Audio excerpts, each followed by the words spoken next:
This is the Veteran Woman Podcast, the only podcast dedicated to empowering, inspiring, and encouraging veteran women to overcome their struggles and celebrate their successes. Now, here's your host, the one and only Airial. Hello, everyone. Welcome to another episode of the Veteran Woman Podcast. I have the first interview for season 2. I am so excited to have Trish Russell on the line. Tell me, Trish, how did you find out about the Veteran Woman Podcast?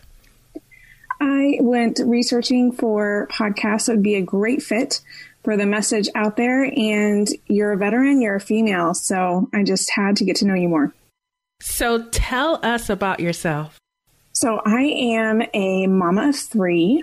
They are 5 and under. And we have the fun joy of homeschooling the little humans. Oh, my. Yeah, so that's interesting. And then I'm married into the Army. And right now I work with people on streamlining their days and then sharing about post-trauma awareness. So it's a lot of fun. Those are my big focal points. You said you married into the Army? I did. I was born and raised Air Force. 4 generations back. Oh, wow. And then I crossed to Green. So, yeah. How long did you spend in the military? I was 5 years active duty. Okay. And what was your MOS? I was a 14N, so I did intelligence. Okay. And how did you like that? Come on, you got to tell me more. Man, I know. So don't act shy. I've only just recently talked about it. Up until January, I actually still had it in my head. We weren't supposed to talk about it. So people just did. I'd been in business for a year and a half and my clients didn't even know what I did. And then when I came out and finally shared it through a lot of encouragement from a mentor, they were like, oh, that makes a lot of sense because you do those weird things where you can see into us. And so I did that for 5 years. I was deployed a couple times and yeah, it's a huge part of my story and what I work on now. So why were you hesitant to talk about that part of it, of your story? Well, while they just tell you never to talk about it. You know, you get to know someone and if you're going to date them, you just tell them you do paperwork and you're a secretary. You don't even tell them what you do. So we were trained to not ever talk about it. And then when you get out, it actually kind of makes people really uncomfortable. And I got out because of my PTSD. And so that makes people even more uncomfortable. So it just seemed easier to let it go. And when you become a stay-at-home mom and you're a military spouse, people just don't want to hear about that. So it just was easier. Well, we do. So I hope you're ready to talk about it. I am. And it's so fun because I believed that lie for a while. And so it just shocked me when someone was like, are you kidding me? And I went, no. And now I'm realizing there's so many women who just keep it all locked inside and these fascinating parts of who they are because they have forgotten who they are and they believe that it's just too inconvenient for other people to try and wrap their head around it. So I'm on a mission. So go ahead and brag about yourself, your military career. Let us know about how the transition was and let us know like your mindset now. You've already told us that you really didn't talk about it and your job was sensitive too. So I can understand that. Give us a picture of the whole thing. Wow. Okay. So to try and tie it up in a nutshell, I come from an enlisted family and my mom wanted me to have more choices as a woman. And so she said officer and that was it. So I went into ROTC, had a great experience as a crosstowner, and I just didn't know any different. I was very young, naive, and very optimistic. And I went in and we're deploying to Afghanistan and Iraq. So that was a bit difficult. And I had the great opportunity to work at high level and boots on ground. So I deployed to the Middle East twice. And once I got to work with my pilots like normal. And then the next time I was just 2 weeks notice and went to go work with the Army for a year. And so that was different. And we were in southern Afghanistan and being the only female, southern Afghanistan, working with the Army is just different. And it was a great honor and I'm very thankful for it. but I came back a little different, put it mildly. And I didn't realize how broken I was until I went to some therapy finally. And then I realized I could either give my life to my country or have a family.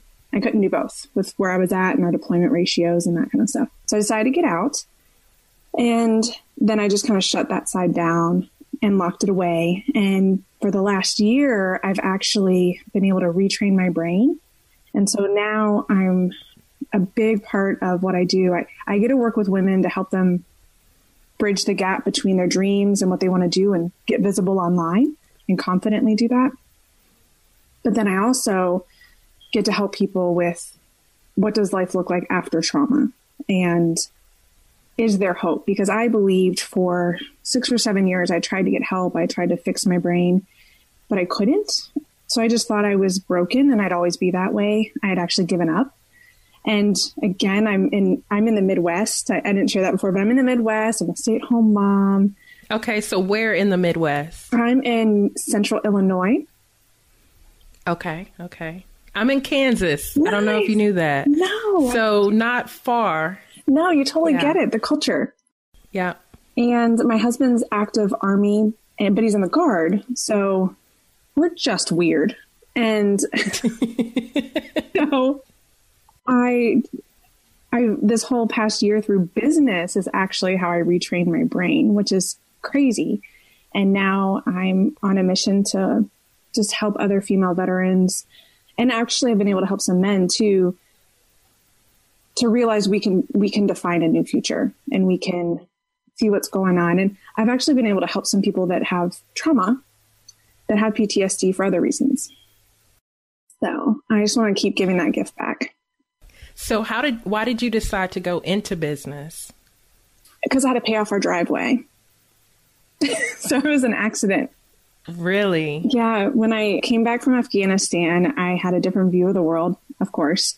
And I was around a friend's kids and I thought, okay, that's a reason to get up in the morning.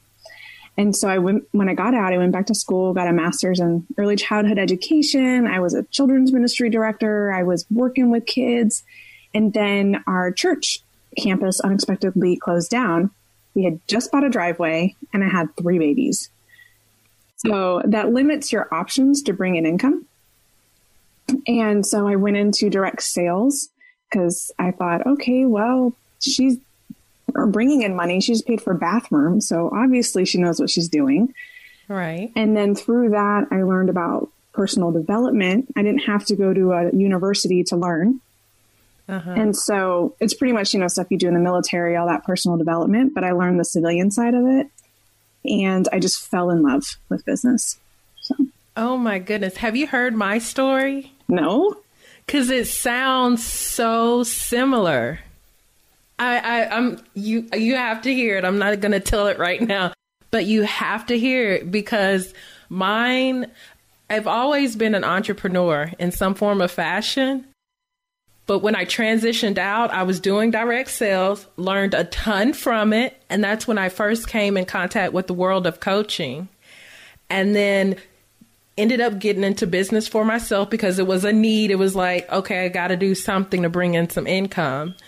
And then now it's giving back to others who are dealing with trauma as well and how to have a business and how to live life, even though you've been diagnosed with PTSD, depression, or anxiety. So that's just amazing. Oh, I love it. That's amazing.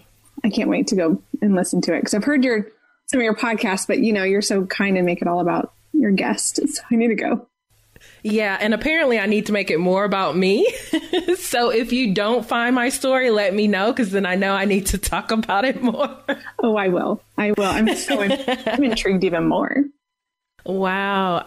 Likewise. Oh, my goodness. So how specifically do you help people now? Let me ask this. Do you work with men and women or mostly women, or how does that look? So right now I have one stream of income and my business is built around helping women streamline their days. And I attract a lot of women who are in the beginning stages of figuring out business. They have an idea, they have a dream, they have a product, something inside themselves, but the online world intimidates them. And since I met my husband on eHarmony, I'm destined to bridge the whole online human contact gap. So I really help them with that and keeping things productive. So really, you're at point A, you want to get to point B. What's the best strategy? So exactly like intelligence in the military, just with your life. And then the other thing that I've recently done the last 6 months is really talk about life after post-trauma. And because you have to get to a certain point where, all right, maybe I do want something more. And so those are the people I'm really looking to reach. But right now it's more messaging and talking and connecting. And so the one piece is all women. And then when it comes to trauma, I talk to all sorts of people. Like I just put it out there. The ones that I'm really fired up and pretty fierce about is women, because the statistics really upset me. So, but I do connect with men. Right. But with client work, I want to, but I haven't opened that door yet. Right now, it's still very much just talking about it and being a voice, being a contributor to the conversation and a safe place to say that this is a thing and let's just talk about it and not make it this deep, dark secret in our closet that can make things go really bad. So I know you really didn't share your story much, but did you self-identify as a veteran or not at all? With before? Mm-hmm. Before now. Before February is when I kind of had my coming out party. It's not top secret anymore. It's like the video I labeled it. Before that, no, I rarely talked about it. When I had my, opening message, it would be, I'm an Army wife and I'm a homeschool mom and I can help you clarify your days. So people, as they got to know me, would find a little bit about the military stuff, but it was locked down. It was in a vault, put away, because anytime I would talk about it, it would trigger nightmares. It would trigger more nightmares. It would trigger more social anxiety. And people are so kind to veterans and uncomfortable at the same time. Mm-hmm. Because it's fear of unknown, just not knowing how to handle us. Exactly. And so I've been working really hard to figure out how to make us more approachable. And a lot of that was getting more comfortable with myself. So what was that turning point to give you the courage to start sharing your story? Big mentor of mine, she was actually my business mentor. And I went through one of her programs for 6 weeks.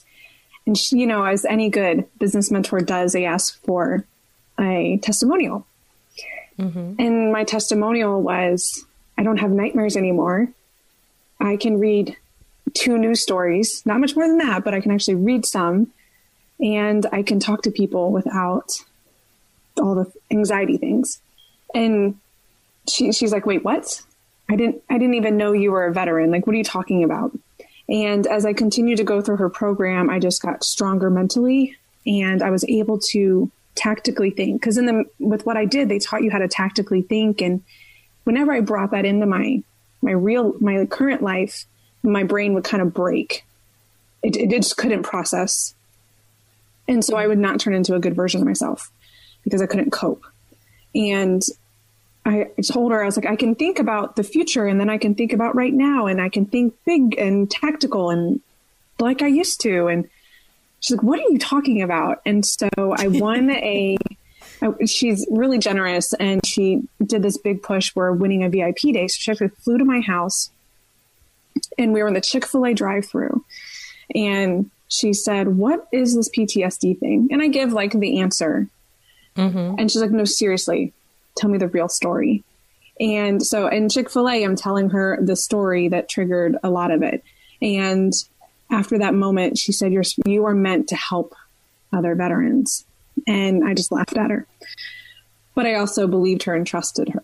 So she's a big reason because she just pushed me. And then my husband was so supportive. He's in the Army.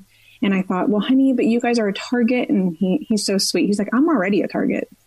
I'm like, what are you talking about? So that really just helped his support and his love because I I think after you've been in combat in any stressful, traumatic situation, it doesn't have to be that. You don't take your life for granted. And when you have children, you don't, the naivety wears off and you just don't want to put your life in jeopardy, even though we're in the Midwest, but it just doesn't leave you. So the big turning point was a lot of that's the short version and her pushing me. So, I so want to hear the long version. I can't wait. We're going to have coffee. I can't wait. And tea and talk. Okay. So another time. I'm going to hold you to that, though. Sounds good. But tell us how to get in contact with you for those who want to work with you and who need to be more productive, because I know being productive, productivity, time management, even working through the demons of PTSD, that's something that is needed so much. Tell us how to work with you. Well, the first thing is some tools I want to give you guys that really helped me. Yes, please. And it sounds so simple and silly. I'll be honest. I thought it was ridiculous. But again, I had this mentor who I believed in, and the way she talked just spoke to my soul in a way that hadn't in a long time. And I started to do a daily gratitude practice. And I'll tell you guys, for 6 months, I was like, whatever, this is stupid.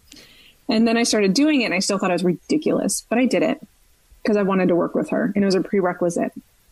Yeah, she's tough. So I started doing that every day. And then, and in addition to that, I had to listen to personal development. And what that did for my PTSD brain was it brought in more positivity than negativity. And the big thing I learned was that I got to control my thoughts. Now, the first thought I can't control, and sometimes the second, third, fourth, or fifth. But at some point, I do get to actually control it. And I didn't know that. No therapist had ever told me that I can actually take ownership and responsibility.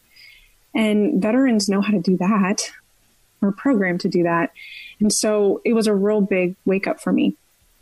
So that really helped. And then getting around people who just like this conversation, people who want to make you feel safe and will listen and encourage you is huge. And then if you want to hang out more with me, I'm over at unlockyourintelligence.com.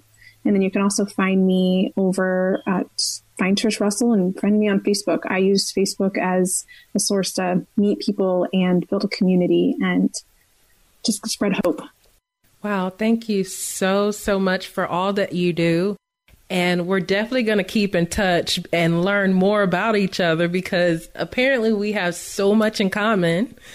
We do. I love what you're doing to give female veterans a platform because there's this dream inside where I want every veteran to wake up again. It's just a vision I have of veterans to wake up. And for veteran females, I think we are called to two battlegrounds, the one we were called to, and then in the home. And then, so anyway, I love what you're doing because it gives those who are woken up an opportunity to just pour back in. Thank you so much. Thank you. You've been listening to the Veteran Woman Podcast. If you want to connect with Airial and let her know what you thought of today's show, be sure to head over to www.theveteranwoman.com and follow her on Facebook, Instagram, and Twitter at The Veteran Woman.